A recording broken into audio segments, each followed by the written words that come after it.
میرے پیارے آقا صلی اللہ علیہ وآلہ وسلم کے پیارے دیوانوں، اب سوچو قبر میں ان کا حال کیا ہوگا۔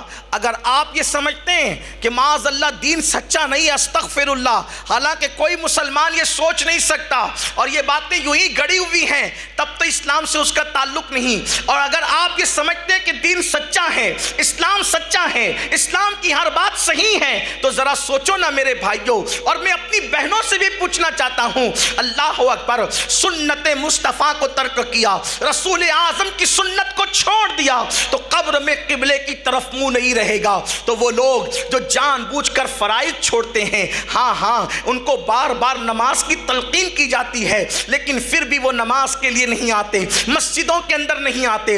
ہاں مسجدوں کے پڑوس میں تو رہتے ہیں لیکن مسجد کے اندر نہیں آتے، مسجدوں کے ارد گرد تو رہتے ہیں مگر مسجدوں میں نہیں آتے۔ آپ مجھے بتائیں، اللہ اکبر، ایک میرا دوست مجھ سے کہہ رہا تھا، دیکھا سید صاحب کہ اب مسلمانوں کے گھر پہ بلڈوزر چل رہے ہیں، اب کیا ہوگا؟ میں نے کہا جو کر رہے ہیں وہ غلط کر رہے ہیں، میں ان کی کوئی تائید نہیں کرتا۔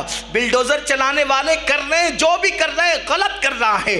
کسی کا گھر اجاڑنا اچھی بات نہیں ہے۔ میرے مذہب کی تعلیم تو یہ ہے، اگر تم چڑیا کے گھونسلے کو اجاڑ دو گے، اگر تم نے کسی چڑیا کے گھونسلے کو اجاڑا تو خدا تمہارے گھروں کو اجاڑ دے گا۔ گھروں کو اجاڑنے والوں سے میں کہنا چاہتا ہوں، اللہ سے ڈرو، بڑے تم نہیں ہو، بڑا اللہ ہے۔ تم سے پہلے بڑے بڑے حکمراں اس دنیا میں آئے، لیکن جب انہوں نے لوگوں پہ ظلم کیا تو اللہ نے ان کی نسلوں کو بھی تباہ کر دیا۔ صحابی کے بیٹے نے ظلم کیا، اللہ نے اس کی نسلوں کا بھی خاتمہ کر دیا۔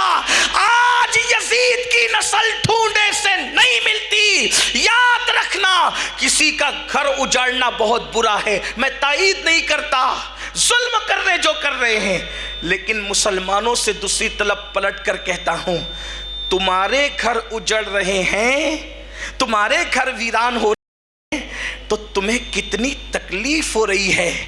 تم نے صدیوں سے اللہ کے گھر کو اجاڑ رکھا ہے، تم نے صدیوں سے اللہ کے گھر کو ویران کر رکھا ہے۔ خدا وحدہ لا شریک کی قسم کھا کے کہتا ہوں، اگر مسلمانوں نے اللہ کے گھر کو ویران نہ کیا ہوتا تو آج تمہارے گھروں کا یہ انجام نہ ہوتا۔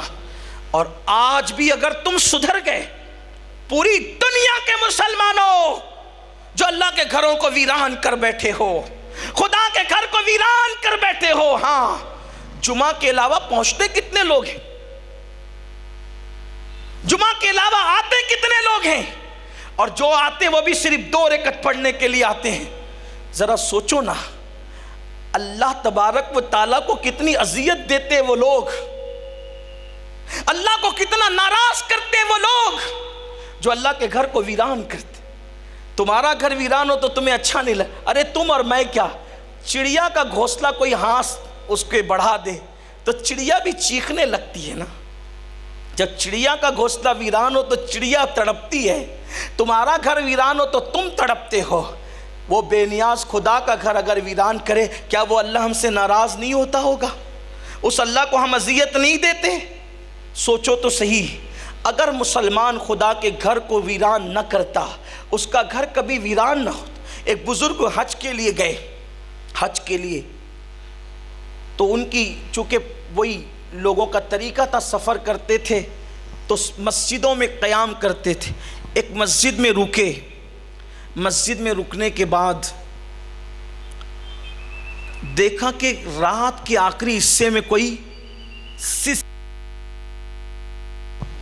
رات کے آخری حصے میں کوئی سسکیاں بہت زیادہ کوئی رو لیتا ہے نا تو ہمک ہمک کر کے سسکیوں کی آواز آتی ہے۔ آپ نے دیکھا ہوگا سسکیوں کی آواز آتی ہے۔ اور بزرگ نے دیکھا آواز کہاں سے آ رہی ہے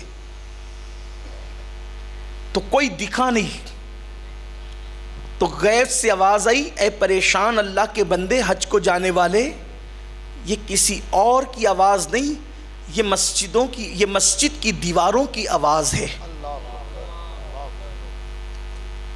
پھر انہوں نے کان لگایا تو آواز آ رہی تھی ان سسکیوں کے بیچ سے، اے اللہ جس نے مجھے ویران کر دیا تو ان کے گھروں کو ویران کر دے۔ اللہ جس نے مجھے ویران کر دیا تو ان کے گھروں کو ویران کر دے۔ پھر فجر کا وقت آ گیا، مسجد میں کوئی نہیں آیا، کوئی نہیں آیا۔ بزرگ نے اذان پڑھی، خود نماز پڑھی، اور جب لوگوں کو پتہ چلا کہ ایک حاجی حج کے لیے جا رہا ہے، اس نے مسجد میں قیام کیا، تو لوگ آئے اور آ کر کے یہی کہا، حضرت ہماری روزی روٹی کا مسئلہ، ہم پریشان ہیں، ہم پریشان ہیں، آپ دعا کریں۔ بزرگ سمجھ گئے کہ ان کا مسئلہ کیا ہے۔ ایک بات یاد رکھنا،